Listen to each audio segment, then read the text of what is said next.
Drink Tank.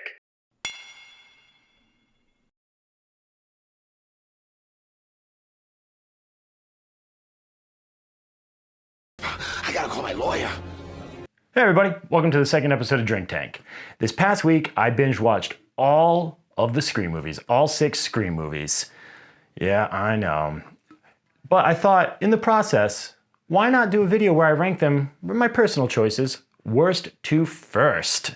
I will be excluding the TV show. Not that I dislike the TV show, I actually think it's quite good, but it doesn't really fit in with the rest of what the movies were doing. It's kind of like its own thing. So I figured, worst to first, all 6 Scream movies, and who better to join me than an expert on all things Scream, my very own Ghostface Killer. Thanks for having me, Derek. It's an honor. See what I did there? I'm excited to see your rankings and provide some comments on your no doubt very questionable choices. Yeah.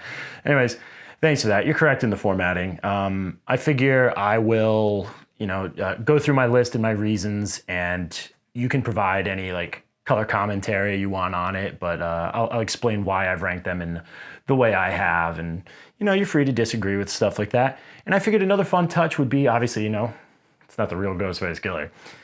I have one of my friends here under the mask, and I figured it'd be fun for you, the audience, to try and figure out who it is. So we've put in a few clues, a few red herrings, and I just figured, a little more interactive for you this time. And I figured that'd be kind of fun for everyone. All right, sounds good to me. All right, now before we get started, I need you to put your hands on the table. No, I knew you were going to do this. Well, no, this isn't like does he have a knife kind of thing. I just want to go ahead and point out that even though you have a ghost face mask, you forgot to bring the black gloves, the iconic black gloves that the killer wears. Just forgot. So I had to let you borrow a pair of mine, put them up on the table for everyone to see. You could have picked any gloves from the basket, Derek. Any gloves. I could have done a lot of stuff. You're like Albert from the Birdcage. One does want for a hint of color. You just had to get a Birdcage reference in there, didn't you? I absolutely had to get a Birdcage reference into this. So without further ado, let's begin. All right, coming in at number 6, the blurst of the bunch, for my personal opinion, is Scream 5. Oh, really? I mean, I think it's kind of problematic for me. We'll do a quick recap here. Most of you have probably seen it or not. So the movie opens with Jenna Ortega doing the whole girl answering the phone trope that is so iconic for the franchise. Yeah. But what's different in this case is she survives the initial attack. And I like that idea in theory, but she got absolutely brutalized in that opening sequence. And I was just like, man, she is not going to be okay for a little while after that. Right. This attack brings her estranged sister Sam and her boyfriend Richie to Woodsboro. As it should. Sam is revealed to be the daughter of Billy Loomis from the first Scream, and she is kind of haunted by psychotic visions of him. And at least we think they're visions, and they're visions now until Scream 8 comes along, and it turns out he's some kind of Scream ghost, like some kind of Force ghost in Star Wars. Mark my words, ghosts are coming to Scream. Yep. But then the killings start happening in earnest, and they start making jokes about it being a requel and not a screenmake, and introduce a new set of rules, which at this point in the franchise, I'm just kind of over them introducing new sets of rules. Like, we get it. It's a Scream movie. They have to have their meta talk, but it's been done to death, and there really it's not that complex a thing, and they just keep stacking things on top of each other. It doesn't really work for me. It works better in some of the other movies, which I'll get to when I discuss them. Right. I figure, save that for when I more of a positive spin on things. But it turns out that Richie, the boyfriend, and Amber, who's just this mostly forgotten about character in this movie, she doesn't really do a whole heck of a lot except be revealed to be the other killer. Well, they meet on a subreddit about how also how terrible the stab movies are. And of course, the stab movies, for those of you who don't know, they're the stand-in for the Scream franchise. It allows them to kind of critique themselves and slasher films in general. As it should. It's just their own version of themselves, kind of. Yeah. On paper, this should be if you think about the cast here, this should be a home run, right? On paper, it's a talented cast. They've got updated gore effects, all the staples of a Scream movie. But where does it go wrong for me?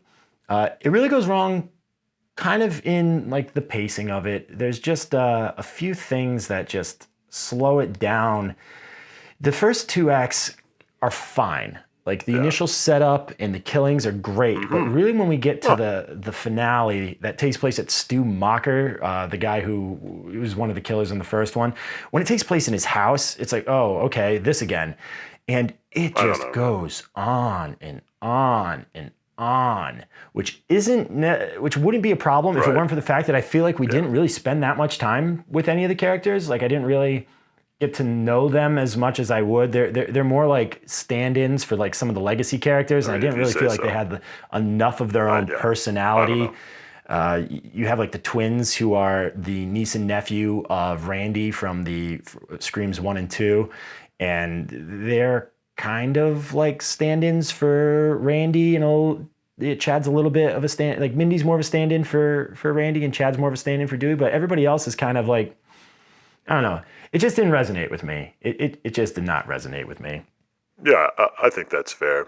I watched Scream 5 recently when Scream 6 came out on Paramount Plus, and I was enjoying it a lot more than I remember the first time I saw it.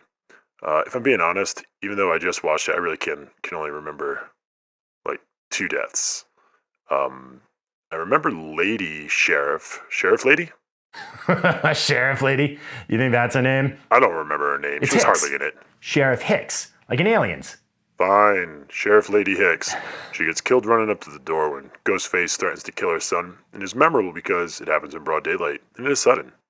The other death I remember is Dewey because it was such nonsense. Yeah, I agree with you. I didn't really care for the way they handled Dewey's death either. It's not my favorite. It's not my favorite thing. I know in these movies all the killers have heightened abilities to make the movie happen, but believing this like 110-pound, at most girl could lift Dewey onto his toes like that with 2 knives in him didn't work for me. And also, just not the heroic death he deserves. Yeah, I agree. I don't think I would even remember how Richie died in this one, and like that's kind of like the big deal. If it weren't for the fact that like like I remember Sam, she cleans her knife, like the ghost face thing, and I laughed because I'm pretty sure like she curls her fingers around the blade, and when she pulls, I'm like, well, she's got to cut herself, right? And it's just there's just not that much to it, I don't even like. I know in Scream 6 they mention how brutally Richie's murdered, but it has more weight in Scream 6 than it does in Scream 5. So you would think like the big finale of Scream 5, you would have some weight in its own movie, but it's not really until Scream 6 that Richie's death even has the gravitas of like how incredibly butchered he was. That's fair. Moving on, it is incredibly hot under this mask today, and so we could keep it moving, please. Oh, I'm sure it is. But you agreed to come over and do this, so you're gonna sit there and you're gonna suffer for my art. But anyways, next on my list, coming in at number 5, Scream 3. All right.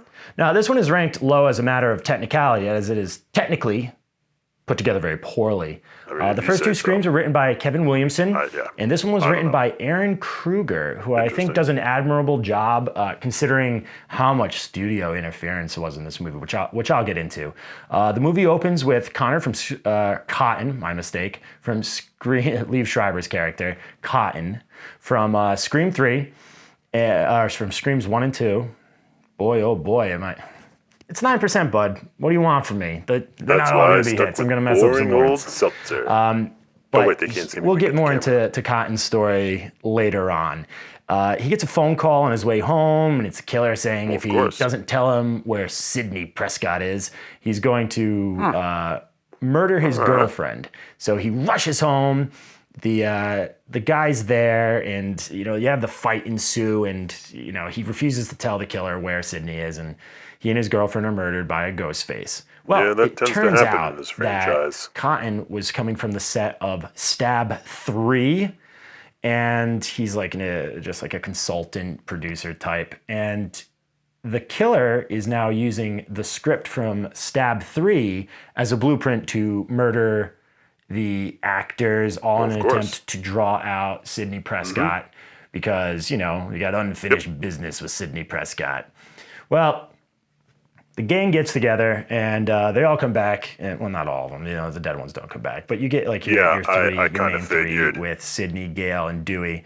And they come back, and they discover that the director of Stab 3, Roman Bridger, is, in fact, the killer. Well, of course. As well as Sydney's half-brother from when Sydney's mom, Maureen, went out to Hollywood to be a star, and all she got was, as it turns out, just raped and abused by Hollywood producers. Yo, weren't these produced by, like, Harvey Weinstein? Yeah, but they absolutely were. Dude, Scream 3, Scream 3 told you Hollywood, and they used Lance Henriksen to do it in the year 2000. I mean, Hollywood's failures notwithstanding, my issues with Scream 3 concern the fact that the movie was rewritten and edited into the ground. They thought that the idea of two killers was a little too similar to the Columbine massacre, and they decided to go with a solo killer. But having two killers is a staple of the franchise. Yeah, right. I mean, Scream's always had two kills. It predates Columbine, but the studio interfered, and the result, the movie has huge jumps in killer logics. If it's only one person, like it's almost like magical teleportation and stuff like that. And another issue I have with this is they really wanted them to tone down the violence and kind of amp up the comedy aspect, which does not work.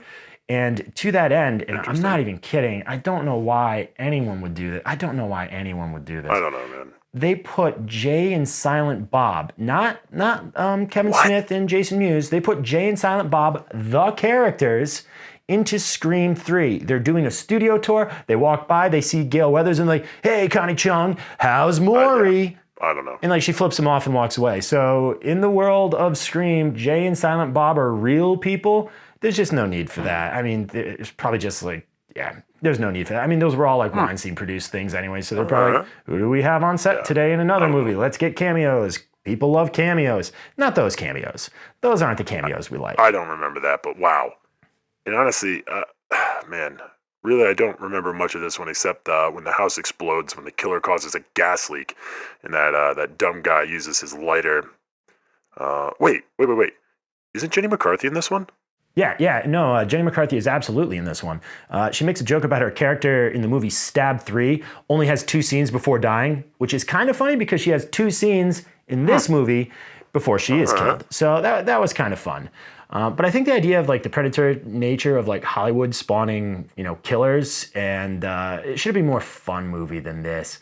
This movie has kind of the opposite problem of Scream 5, wherein I didn't really care for the first 2/3 of the movie, but like when they get to the big thing at the end in the Hollywood mansion and it's labyrinthian and there's like hidden passageways and like hidden theaters and just kind of like this is the first time a killer, like a Ghostface killer, wears a bullet resistant vest and there's like I don't mind the ending. I think it's much stronger than the rest of the movie. I think it would have been much better if there had been 2 killers though. I absolutely think this movie would have been massively improved with 2 killers. Oh, well, that's not too bad. Yeah, no, the movie makes quite a few mistakes.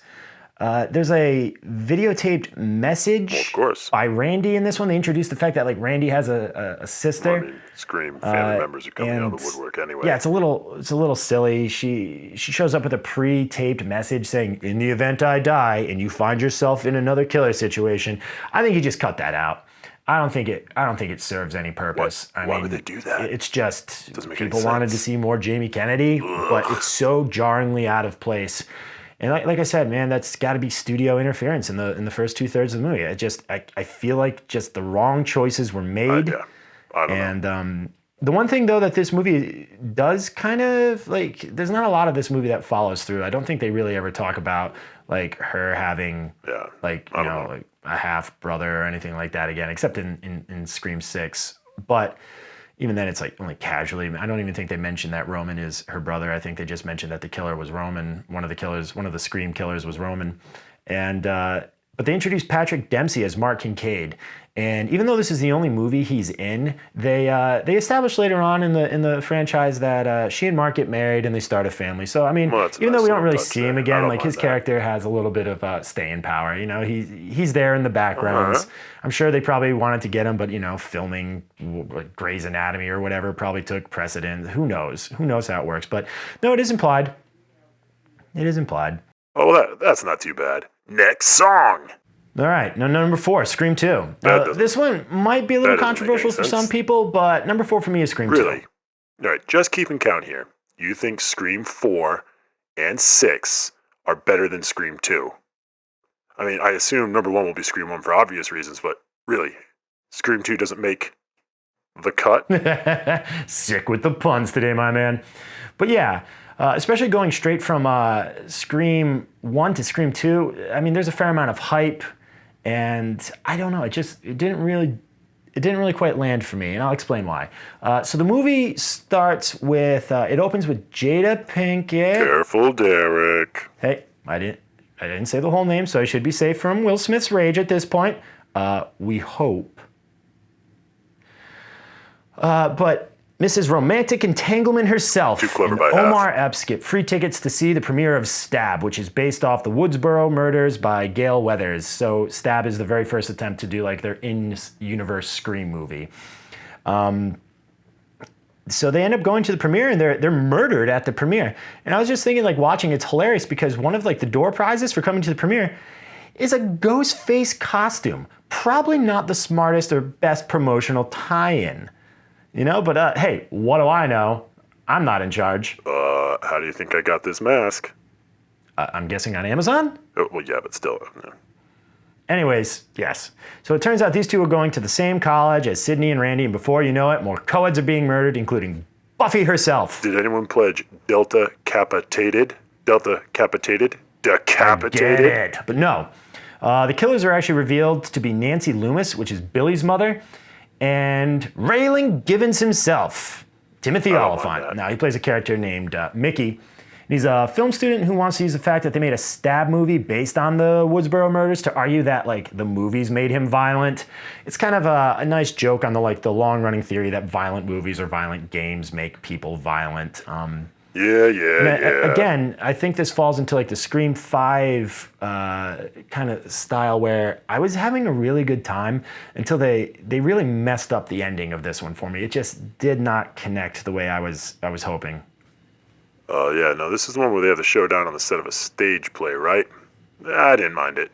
Oh yeah, man. I mean, the fight on the stage is absolutely ridiculous. But even before that, there's a scene where Sydney and her roommate Haley are being escorted out of town by their police escort bodyguards, and they hit a traffic light on the way out of town, knowing they're being pursued by killers. And instead of like just going through it because it's the middle of the night, there's no traffic, they can look both ways, right? I mean, they're cops.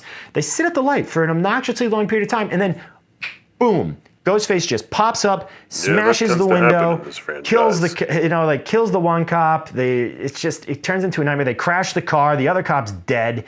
Ghostface is knocked unconscious, and then so Sydney and her roommate have to like crawl out and around the unconscious Ghostface, which is just so cartoonish and over the top.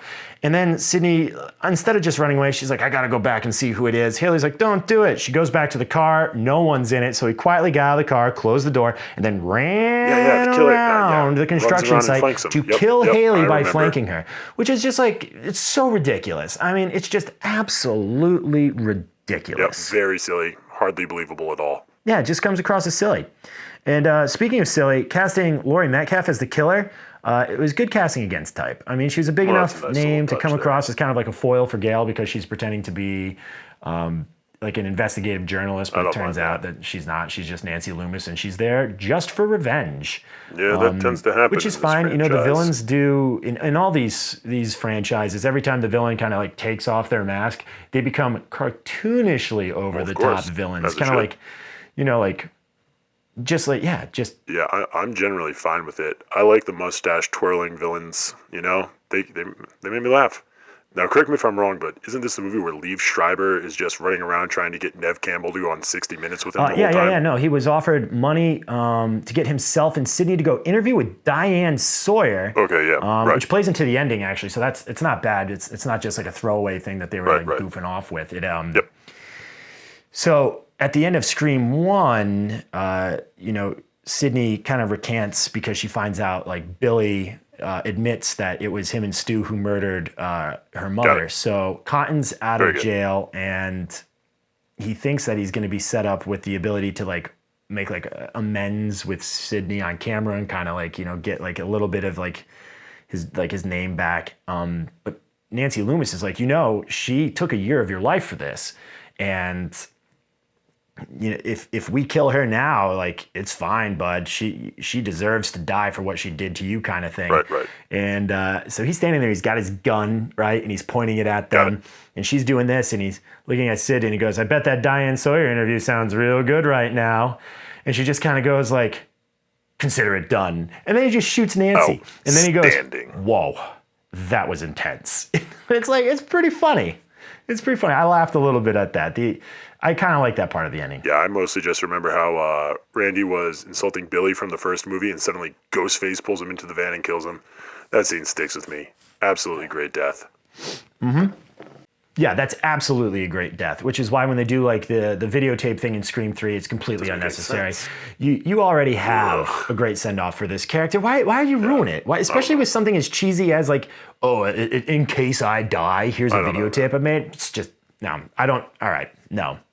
Why would they do that? Yeah, man, I have no clue. All right, hit me with number 3. All right, number 3.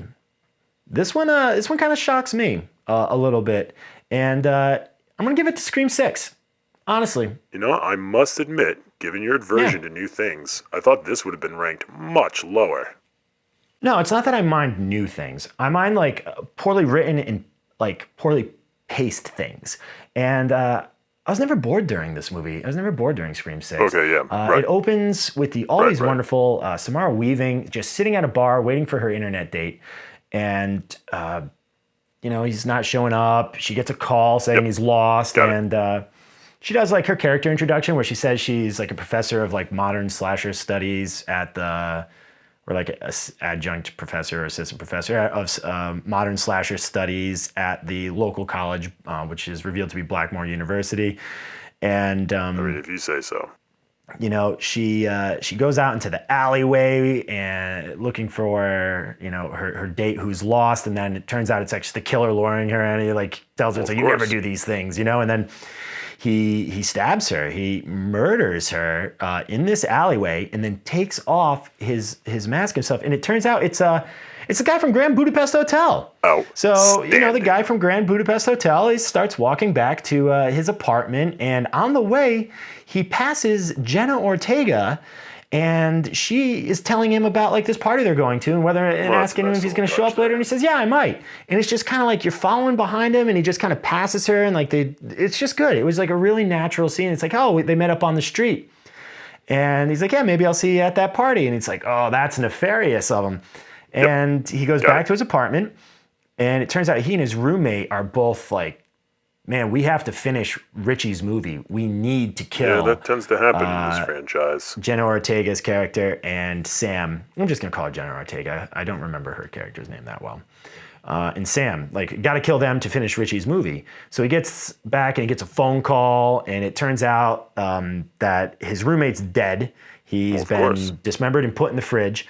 He turns around, and there's there's another Ghostface killer, and he's stabbing him. And as he's bleeding out, he's like, "Wait, what about Richie's movie?" And Ghostface gets the best line probably. So as he stabs him, he goes, "What about Richie's movie?" Ghostface goes, "Who gives a fuck about movies?" And just slashes, and we get the title drop. It's awesome. Oh, that was excellent. I agree. Really set the tone for the movie right away.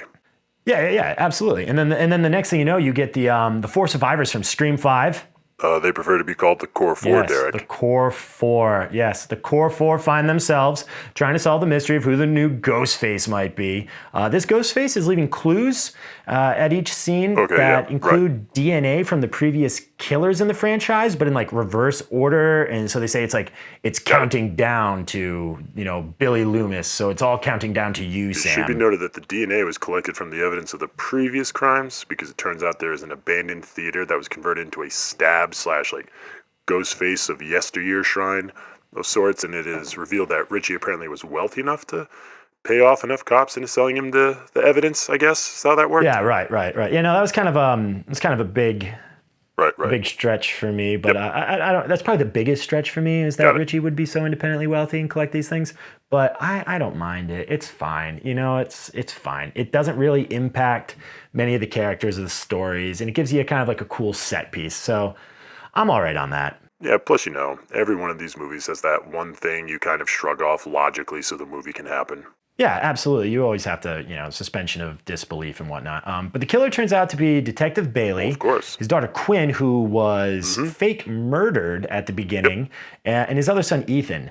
Now, when I watched this movie with Plummer, he actually recognized Ethan's costume as from a movie called Murder Party. I mean, if you say so. And we pegged him as one of the killers Oh, instantly. that's too deep and specific a reference to Yeah, not be exactly the for killer, that. right? Is what Exactly you're for that thinking? reason. Yeah. Well, so the reason why the three of them are killing people is because Richie from Scream 5 was the son/brother of this family. Yeah, that tends to I happen believe there's a in this line where franchise. Detective Bailey says he would have been able to make peace with his son's death if it weren't for the fact that he had seen the crime scene photos and his son had been stabbed 23 times, Well, I stabbed him 22 times had his throat slashed, and slit his throat. and then was shot in the head. And then I shot him in the head.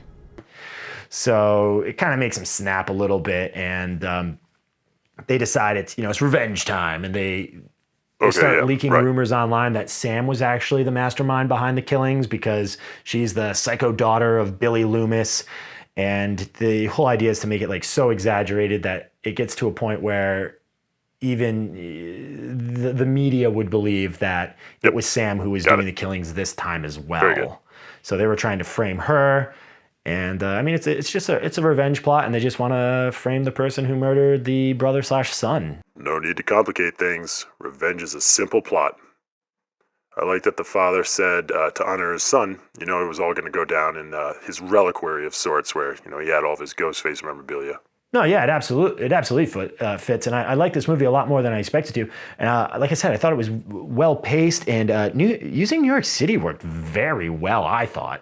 Yeah, they use New York pretty well. I really like that subway scene with all the Halloween costumes. I thought it was very tense. They use the lighting going on and off and stuff like that. It's just well done scene.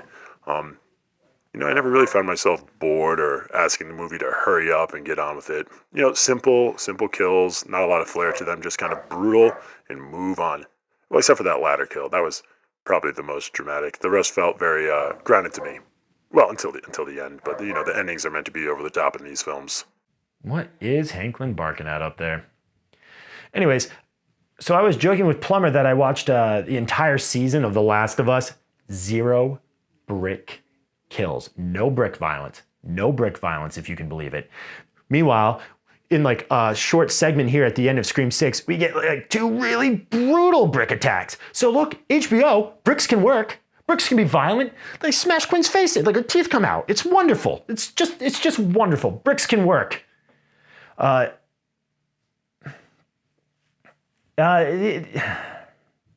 the ending does have a moment though that kind of took me out of it. If you say so. Detective Bailey, right after Sam kills Quinn, Detective Bailey is standing there on the far side of the balcony, right?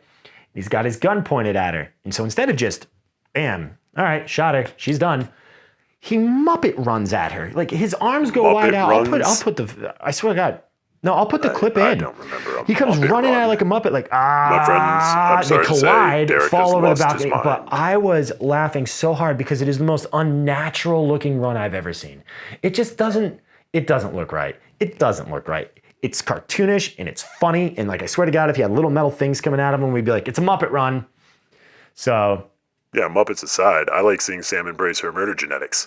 I kind of thought at the end she was going to keep the mask and they were going to use it as sequel bait for the next one. See, I thought the killer was going to be the therapist there at the beginning, played by Henry Cerny, or however you pronounce his name. He's a bit actor and things. I've seen him in a few things. I thought it was going to be him. And I thought he was going to be slowly using her psych profile to warp her into a killer by the end of it. And it didn't happen, but I thought the same thing was going to happen in Heavy Rain. I thought the killer was I just don't trust therapists, I guess, in these movies. They have access to the inner workings of the mind. You would think they would be the villain more, but here we are. Well, in Heavy Rain, the therapist would have made more sense than Scott Shelby. Now, before we move on, you complained earlier about these characters being flat and rushed in Scream 5. Given that you rated this one so much higher, I mean, how do you feel about them in this movie? No, that's actually a really good question. I like the characters more in this one by quite a significant margin. They didn't just feel like the legacy stand-ins like I covered earlier. I actually think they have a lot more to do. I think there's a lot more character arc. Not a lot more character arc, but they have a lot more character interactions, I should say.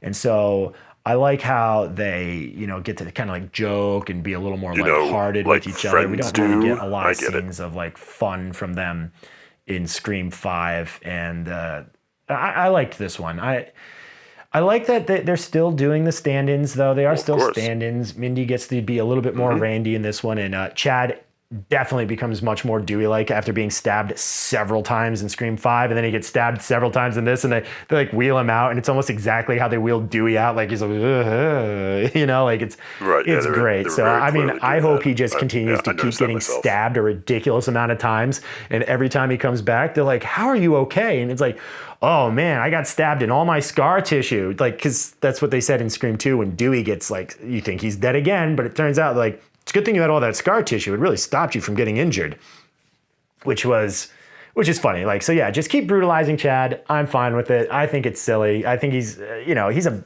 beefy guy. He can take a few knives. It'll be all right. I like that Mindy missed the reveal / monologue again. I didn't remember her all that much from Scream 5, but she definitely has some memorable lines in this one. Like when she gets the killer's identity wrong, she's like, I got it wrong again. Fuck this franchise. Oh, yeah. Speaking of franchises, again, this is the 6th one, and they do another new rules scene. It's sort of forgettable, I don't really remember any of the rules except that, like, oh no, now even characters who survived the previous movie are now up for grabs. Well, yeah, that's okay, sure. I mean, those are just kind of like sequel and rules in general, right? Like they're not particular to the horror genre. All right. I mean, this franchise has, no, too many new rules. The only thing that has more new rules than a Scream franchise is a Bill Maher show. I'm not, I thought it was funny. It wasn't. I know that Neve Campbell didn't come back because of like some kind of pay dispute. Like they weren't going to pay her what she felt she was worth. And I mean, obviously she's been the star of the franchise. And I really hate to say this, but I don't know. I don't think there's anything she could have done to make the movie better. I think she would have been a distraction. I mean, as is, I thought Gail was kind of a distraction in this movie too. I was, like focus on the core 4. Like, I don't know. Ooh, all I have to say is, ouch, to Neve Campbell. But can you hurry it up, please? I feel like Mo with a basket full of fries on his head in this thing. All right, so my number 2 is, you probably puzzled it out. Scream 4. Yes, I assumed with the process of elimination that number 4 would be your number 2. I mean, I could have thrown a curveball. Derek. No, you're right. I wasn't going to. Anyway, let's get into Scream 4. The opening is kind of like a duo of fake-outs concerning the Stab franchise and ending with 2 girls talking about the movies, and then they're killed by Ghostface.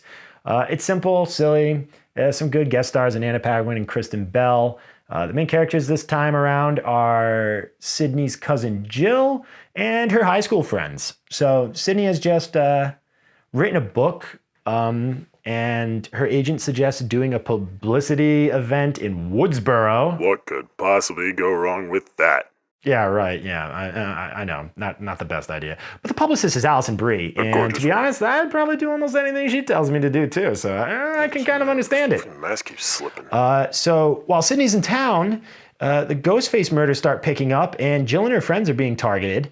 Well, And there's some pretty good kills in here, and they talk about the logistics of like a remake, and they do it without being too over the top into like the new rules. They just kind of, it feels a little more like referential as opposed to like, well, this is what we're supposed to do. It feels like they actually wanted to talk about like remakes and things like that. Probably my favorite part about it is like the big kind of thing is like the reason these killings are happening is because if you survive the killings, you're an instant celebrity and you never have to work again. Jesus, And what a it's just ridiculous absolutely like a little dig at like celebrity culture and the fact that you don't have to achieve anything to be a celebrity, and then it just keeps like producing results for you, which I thought was pretty good. Sadly true. But this leads us into who the killer is, and the killer this time around is Jill, Sydney's cousin, and the movie geek Charlie, which, Yeah, that tends to happen in this franchise. kind of figure one of the movie guys is involved because they're filming everything this time around. There are like cameras everywhere, and they are documenting the murders this time. Interesting. So that way it's going to be something that everybody can witness and everybody can see. And so Jill and Charlie think that by being survivors and with having all this footage, their star power will eclipse Sydney's, and they'll become so famous that they don't have to do anything. I think Jill actually at one point says, like, what am I supposed to do? Go to college, get a job, work full time? I don't think so. You know, one of those kind of things. And like when she kills Charlie, she's like, the only thing people like more than a survivor is a soul survivor. Oh, and it's pretty good. It's pretty good. How does this one end again? I don't really remember. So Jill thinks she kills everyone, and it turns out that Sydney is harder to kill than she thought, leading to the finale in the hospital, which I really like. Yeah, Scream 4. That's the one with Hayden Panettiere Masu in it and the not Home Alone Culkin, right? I mean, it was pretty obvious he was one of the killers. I mean, he looked like a killer, and wait a minute, wait. Isn't this the one with Gail and the webcam? Yeah, actually, I really enjoy that scene. Gail sets up the remote cameras, and the Ghostface starts like putting them face down, all except one. So when she goes to investigate, she goes to check the one camera that's still recording, and she notices that there's like a webcam that's filming her as she approaches it. And that's when the Ghostface comes out and like stabs her, and it's intentional that she gets stabbed through the shoulder and left alive, because during the hospital scene at the end, when Jill is talking with Dewey, she's like, yeah, well, if I ever decide to write a book about it, it'd be really nice if, you know, Gail could help me. I think it'd be cool because we both have matching scars, because Jill wounds herself in the same place where she had wounded Gail earlier. Okay, yeah, right. And when Dewey goes to tell Gail that, Gail's like, how'd you know where I get wounded? And Dewey's like, oh, God. So he realizes that he just told Jill that Sydney's not dead, and that he figured out she's the killer. So he goes run into Sydney's room, and Jill beats him down with a bedpan, which is absolutely hilarious, because when he wakes up, he's like, what hit me? And Sydney's like, you don't want to know. I mean, the things I really, so the things I like about Scream 4 in particular, that the legacy characters have just enough to do without kind of overpowering like the new cast of characters. Okay, yeah, like they're organically entwined in this. They have just enough to do. There's some good jokes. There's some fun kills. Exaggerated reason to be a killer. Movie has great pacing. As I watched it, it just moved, man. Something's always happening. Characters are always like, you know, developing, and it's just like there's constant tension throughout it. Nothing really gets dragged out. I just have a lot of fun with this one. I just really I like it. I like it a lot. I really don't remember it as fondly as you do, probably because it's kind of on its own. You have the first 3 Screams that are a trilogy of sorts, and then you have 5 and 6, which are directly related.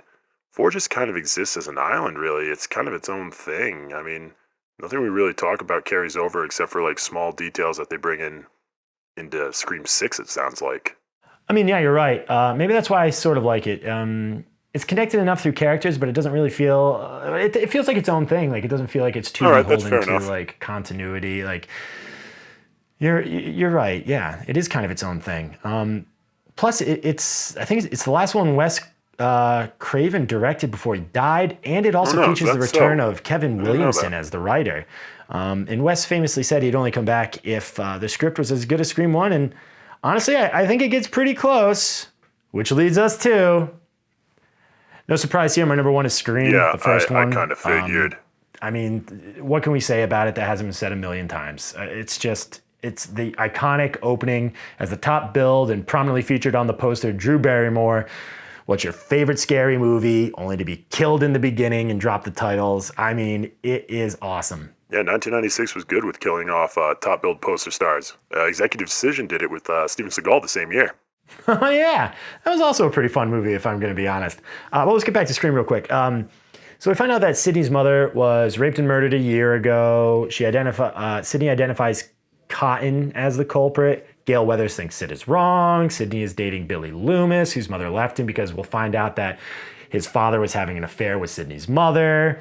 All right, that's fair enough. Scream 3 tries to add to that by saying it was Roman who filmed it and gave the footage to Billy, but I ignore that because it's meh at best. But it's funny because Randy correctly identifies that like Billy's the killer pretty early. He's like, it's always the boyfriend. That's how this thing always works. And it is, because in this movie, even though it's like a bit of a mystery as to who the killers are, it's really more of just like they're kind of having fun with the genre. Like it's not too self-serious in any way. It's just good. It's just good. I mean, yeah. I mean, this is where all the things that are going to carry through in the rest of the franchise are found. Yep. The opening phone call thing, the fact that there's 2 killers with the exception of Scream 3. We already covered that. I'm not going to spend a lot of time on this one. I think everybody's probably seen it and everybody really likes it. I will say there's a line in Scream 5, though, where Mindy talks about how important Stab 1 is to people because when they saw it, they were 10-ish and like it bonded them with their parents and like horror and everything. And I don't know if it's supposed to be a dig at like Scream fans. I don't know. But to be honest, that's kind of my experience. My parents were very excited for me to become old enough to be able to watch Scream. They wanted me to watch Scream with them, but they also knew I hadn't seen any other horror films. So they were like, well, you got to start with at least one. And they were like, why don't we start with Halloween? That one's pretty good and there's not too much in it that's inappropriate. So I got to stay up one night and watch Halloween with my father. I mean, you would have been, like 11 when Scream came out? And it was pretty tame compared to Halloween. Did your father do that awkward thing where at the time they would say, close your eyes, as he attempts to fast forward past nudity only to end up going way too far and rewinding back into the nudity scenes? Yes. Same thing happened when we tried to watch The Terminator for the first time. VHS was a wild time, people. I mean, wild time. But I think what impressed me most about Scream 1 is here, like even like binging this, all of them this past week, man, it's just how quickly this movie goes. I mean, you set up your characters, they all have something to do, they have just enough introduction for you to know like who their personalities are, like they're talking to each other, you see a lot happen. And even though like the last like 40 minutes all take place at like Stu's house, they make really good use of like breaking up the scenes, which is something that Scream 5 really does a bad job of. It's just not, it doesn't handle it as successfully as Scream 1. You know, you have kind of like your inside outside stuff that works well, but all the characters are like interacting with each other. So it never really feels slow paced or anything. I really, really enjoy, the killer reveal that there's 2 of them. You know, it's like it just goes well. It's just a lot of fun. I mean, it still holds up by today's standards, and I mean, it's absolutely the best one in the franchise. I mean, it started the whole thing. It's still the most fun, and like I said, man, it hums. It hums. I mean, that makes sense. I really don't have a whole lot to say about it. I mean, it's been talked about into the ground, really, but I still like it. Yeah, I agree. I mean, it is iconic for a reason, as you said. I haven't watched it recently, but I feel like I can remember most of the scenes and most of the kills. Which is more than I can say for most of the other films. Yeah. Hey, speaking of other films, where do you think Scream will go from here? I mean, what does Scream 7 look like to you? All right. Yeah, actually, I've been thinking about that. And to be honest, I think they should take a page out of the Scream TV show's playbook and have them go to an island. Like Gilligan's Island? No, not like Gilligan's Island. Unless... Sorry, no, back to it. No, but here's my pitch. So you have the core 4 still in New York City. They're refusing to move because, they're like, this is our city and we're not scared anymore. We just survived like 2, mass killing events. All right, that's fair enough. But they're also kind of like high profile on social media and have a certain degree of celebrity for being survivors. All of them, not just Sam this time. We'll have the twins and Jenna Ortega's character just finishing up college. And we'll say we'll have Sam's engaged to the hot guy neighbor from the other apartment. And they all have a lot to celebrate. Right? It's important that they all have something to celebrate. That makes sense. One of them suggests that, they've earned a vacation. And they've been noticing great deals on like this island getaway resort that's kind of been a hit amongst social media influencers. And somebody's like, oh, those things are just clickbait. There's usually hidden fees and things like that. But they do a little research into it, and it turns out it's kind of like a end of college before you join the workforce kind of package promotion. And so they figure, they deserve a nice tropical getaway. So I think on the boat ride over, we can see them interact with like our secondary and like tertiary characters. Okay, yeah, right. They can talk about things like the classes they had, share a drink, and say how nice it would be to enjoy a little slice Absolutely horrible. of heaven. Wink, wink. I shouldn't have winked first. I should have saved it for No one after cares, that. It Dad. doesn't matter. Before going back to the hell of New York City and working full time, I think they get to the island resort and we'll just have them enjoy some beach time. You know, they're having fun. You know, maybe they're like passing a ball around or just like talking to each other, having a good time. Yep. Got it. All right, so like a girl comes over to grab like a ball or a frisbee or something along those lines, All right. and she looks at the core four and she just suddenly her face drops and she is like terrified and really like scared and nervous. And they look at her and all of a sudden their facial expressions change and they become scared, they become terrified, and that's Right. when the camera, which has been ignoring their scars Of course. previously, show that the girl has a scar here and they have scars as well. And so it turns out this girl is a survivor of one of those ghost face attacks that Kirby talks all about right. in Scream 6. One of her character introduction things is like she's here from the field office because I have a special interest in ghost face attacks or something like that. So when they realize that they're all survivors of a various ghost face attack, they decide to nope right on out of here. They turn to run towards the where they know the boat is, right? And they see smoke coming. They get there. The boat is on fire and sinking. There's other people at Right, the right. dock, and they start noticing that they Got it. all have scars too. Very good. And all of them have survived various like ghost face attacks at one point. And now they're all trapped on the island, and the killings can begin. All right. Yeah, I can see that. I'm interested. How would you wrap that up? So you remember that guy in Scream 6 who gets tasered in the balls? Oh, yeah, absolutely. Well, Right in he's the some balls. kind of trust fund douche, we'll say, and he's just been seething with rage because like there's like a TikTok video or something of him getting tasered in the balls, and it keeps making its Everything's round every online. few years, and now that's what he's known for. You know, like that's just what he's known for, and he kind of hates Sam and her friends for embarrassing and emasculating him in front of the party, and now it's all over social media. So he uses some of his wealth to hire someone to keep targeting the Core 4's socials with ads for his family's like resort, and hoping they'll book a trip there. all right. Eventually, the targeted ads obviously work, and when they book, he goes to the dark web and sees if there's anybody who's willing to take like contracts on them, like anyone who's gonna try and kill them for money. All right, go Or for on. the fame, you know. The use of the internet in attracting psychos in Scream has been a long-running thing in the franchise, so I think this fits. All right, that's fair enough. So as he's doing this, he discovers a whole network of like ghost faces from across the United States, and a lot of them are angry because their stories aren't as famous, right? Like they were doing violence too, but it's only this group that kind of gets it. So he rigs it so other survivor groups also like get like discounted tickets with like, through targeted ads and social media influence, and eventually, you know, it's like, hey, maybe we deserve this trip too. Right, right. So then he uses the dark web and he reaches out it. to these ghost faces and he says, hey, Very good.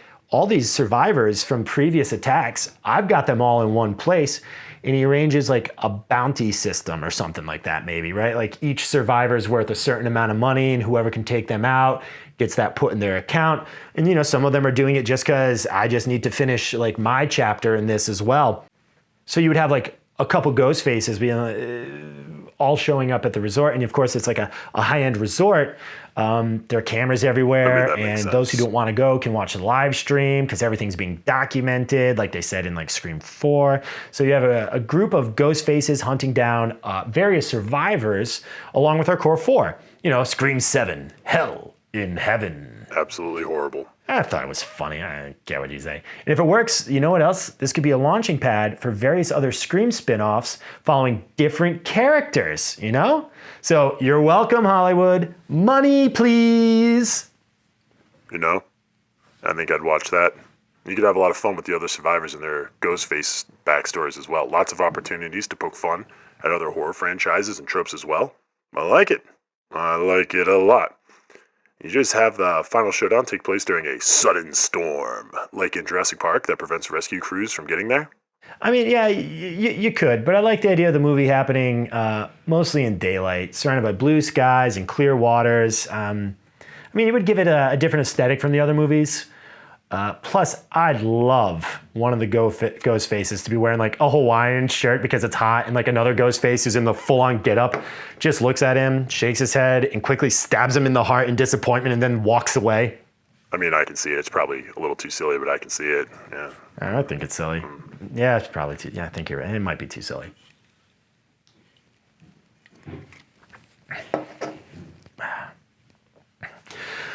Well, I mean, that's pretty much all I got. You got anything else? Well, anyway, Derek, I'm sweating like a whore in church under this, so I think it's time for my ghost face reveal. All right, well, you know what? I think it's time to find out who is underneath the mask.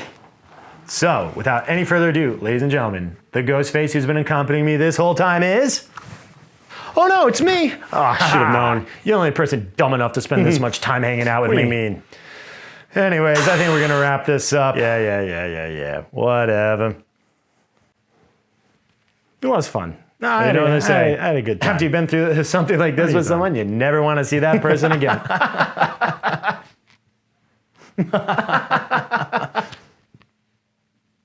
Well, let's get it over with. Oh no!